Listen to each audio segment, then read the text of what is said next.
예, 안녕하십니까. 국민의힘 원내대표 송원석입니다. 지난달 청년 실업률이 6.8%로 2022년 9월 이후 3년 5개월 만에 가장 높은 수준이었습니다. 청년 고용률도 43.9%로 2021년 5월 이후에 최저 수준입니다. 청년들이 생각하는 체감하는 고용 한파 이미 재난 수준에 다다랐습니다. 그런데 이러한 경기 위축이라든지 산업구조 변화에 따른 여러 가지 복합적으로 작용한 부분이긴 한데, 이런 고용 한파에 더해서 정책 변수가 이러한 청년들에 대한 체감 고용 수준, 고용 한파를 더 악화시키고 있습니다. 지금 노란봉투법이 시행 한 달 되었는데 3월 10일 날 시행해서 4월 9일까지 한 달 기준으로 했을 때 총 372개 원청 사업장 대상으로 1,011개 하청 노조 지부가 지금 교섭을 요구 중에 있습니다. 모두 14만 6천여 명 가까이 됩니다. 이러다 보니까 사실상 기업 경영하는 입장에서는 제대로 된 경영 계획을 세우기조차 힘들다 하는 얘기가 나오고, 노란봉투법 시행하기 전에 경영계와 또 저희 야당에서 지속적으로 이후에 문제가 심각하다, 원청 회사에서는 1년 내에 어느 하청 노조와 교섭을 해야 될지 그거 고민하느라고 시간을 다 보낼 수밖에 없을 것이다 지적을 했는데, 현실이 지금 되고 있습니다. 거기에다가 포괄 임금제 변경, 그리고 근로자 추정제 도입, 이런 노동 현장의 근본을 바꾸는 또 정책들이 이재명 정부에서 추진이 되고 있습니다.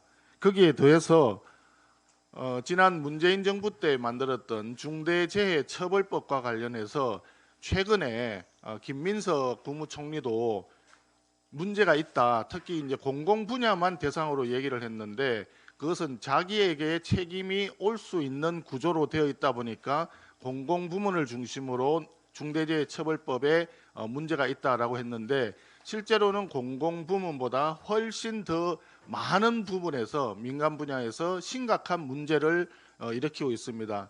그 부작용은 이미 예견이 되어 있던 상황입니다.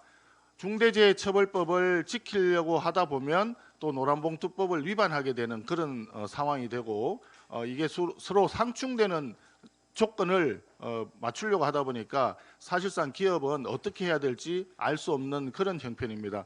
이런 부분들을 포함해서 오늘 산업 현장에서 고충되는 부분들을 오늘 좀 경청을 하고, 우리가 정책적으로 대안을 제시할 것은 또 대안을 마련할 수 있도록 오늘 간담회 자리를 마련했습니다. 매우 뜻깊은 자리가 될 것이라고 생각하고, 함께해 주신 네 분의 회장님들께 감사하다는 말씀을 다시 한번 드립니다. 고맙습니다.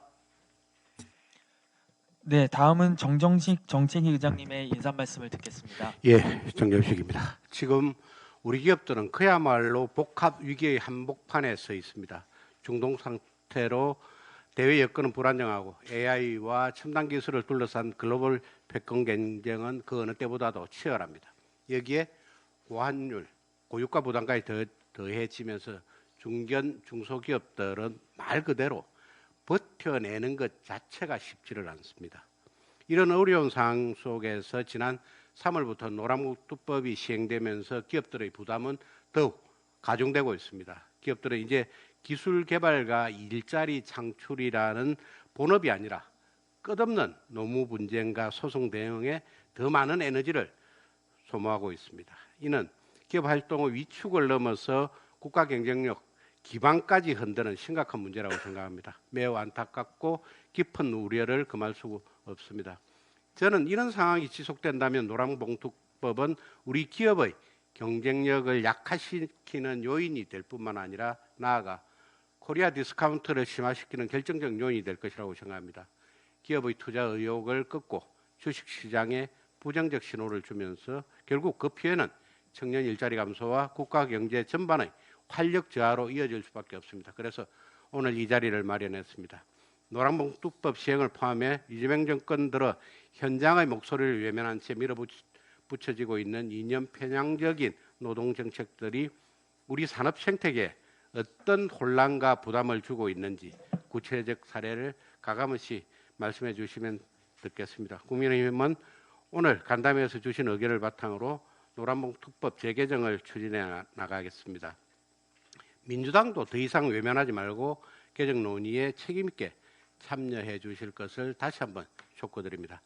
바쁘신 가운데 함께해 주신 분들께 감사드립니다. 감사합니다.